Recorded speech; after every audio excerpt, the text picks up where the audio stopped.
ನಿಮ್ಮೆಲ್ಲರಿಗೂ ಗೊತ್ತಿರಬಹುದು ಮನುಷ್ಯ ಅವನ ಬ್ರೈನ್ ಪವರ್ ಅನ್ನ ಬರೀ 10% ಮಾತ್ರ ಯೂಸ್ ಮಾಡೋದು ಅಂತ. ಬರೀ 10% ಅನ್ನ ಯೂಸ್ ಮಾಡಿನೇ ಈ ತರ ನಂಬೋಕ್ಕೂ ಆಗದಿರೋಂತ ಟೆಕ್ನಾಲಜಿಗಳನ್ನ ಮನುಷ್ಯರು ಕಂಡುಹಿಡಿತಿದ್ದಾರೆ. ಅದೇ ಮನುಷ್ಯ ಅವನ ಬ್ರೈನ್ ಪವರ್ ಅನ್ನ 100% ಯೂಸ್ ಮಾಡಿದಾಗ ಏನಾಗುತ್ತೆ ಅಂತ ನೀವು ಯಾವತ್ತಾದ್ರೂ ಯೋಚನೆ ಮಾಡಿದೀರಾ? ಯಾಕೆಂತಂದ್ರೆ ಇವತ್ ನಾವು ನೋಡ್ತಿರೋದು ಕೂಡ ಅಂತದ್ದೇ ಒಂದು ಅದ್ಭುತವಾಗಿರುವಂತ ಮೂವಿನ.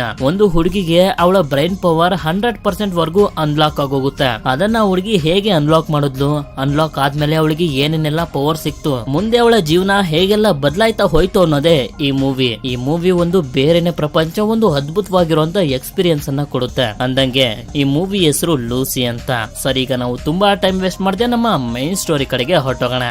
ಮೂವಿಯ ಮೊದಲ ಸೀನ್ ಅಲ್ಲಿ ನಮ್ಗೆ ಲೂಸಿ ಹಾಗೂ ಅವಳ ಬಾಯ್ ಫ್ರೆಂಡ್ ರಿಚರ್ಡ್ ನ ತೋರಿಸ್ತಾರೆ. ರಿಚರ್ಡ್ ಲೂಸಿಗೆ ಅವನಿಗೋಸ್ಕರ ಒಂದು ಕೆಲಸನ ಮಾಡೋದಕ್ಕೆ ಕನ್ವಿನ್ಸ್ ಮಾಡ್ತಿರ್ತಾನೆ. ನನ್ನ ಹತ್ರ ಇರುವಂತ ಸೂಟ್ ಕೇಸನ್ನ ಎತ್ಕೊಂಡು ಹೋಗಿ ಈ ಹೋಟೆಲ್ ನ ಒಳಗಡೆ ಇರುವಂತ ಜಾಂಗ್ ಅನ್ನೋ ಒಬ್ಬ ವ್ಯಕ್ತಿಗೆ ಕೊಟ್ಬಿಡ್ಬಾ ಅಂತ. ಅದಕ್ಕೆ ಲೂಸಿ ಯಾವುದೇ ಕಾರಣಕ್ಕೂ ಕೂಡ ಒಪ್ಕೊಳ್ತಿರೋದಿಲ್ಲ. ಯಾಕೆ ಅಂತಂದ್ರೆ ಅದಕ್ಕೊಂದು ಕಾರಣ ಇದೆ.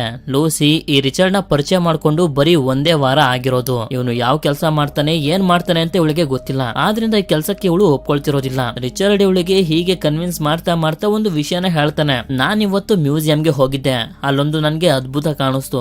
ಅದೇನಂತ ಗೊತ್ತಾ? ಈ ಪ್ರಪಂಚದಲ್ಲಿ ಹುಟ್ಟಿದ ಮೊದಲನೇ ಮಹಿಳೆಯ ಹೆಸರು ಲೂಸಿ ಅಂತ.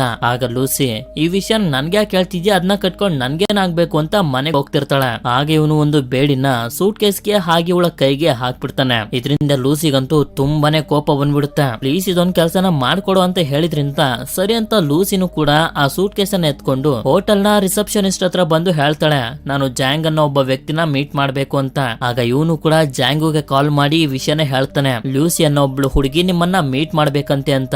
ಆಗ ಅವನು ಆ ಕಡೆಯಿಂದ ಹೇಳಿರ್ತಾನೆ, ಸರಿ ಆಯ್ತು, ಆ ಹುಡುಗಿನ ಅಲ್ಲೇ ನಿಂತ್ಕೊಳಕ್ ಹೇಳು, ನಮ್ ಜನರು ಬರ್ತಾ ಇದಾರೆ ಅಂತ. ಸರಿ ಅಂತ ಹೇಳಿ ಲೂಸಿನೂ ಕೂಡ ಅಲ್ಲೇ ವೇಟ್ ಮಾಡೋದಕ್ಕೆ ಶುರು ಮಾಡ್ತಾಳೆ. ಹೊರಗಡೆ ರಿಚರ್ಡ್ ನಿಂತಿರ್ತಾನೆ.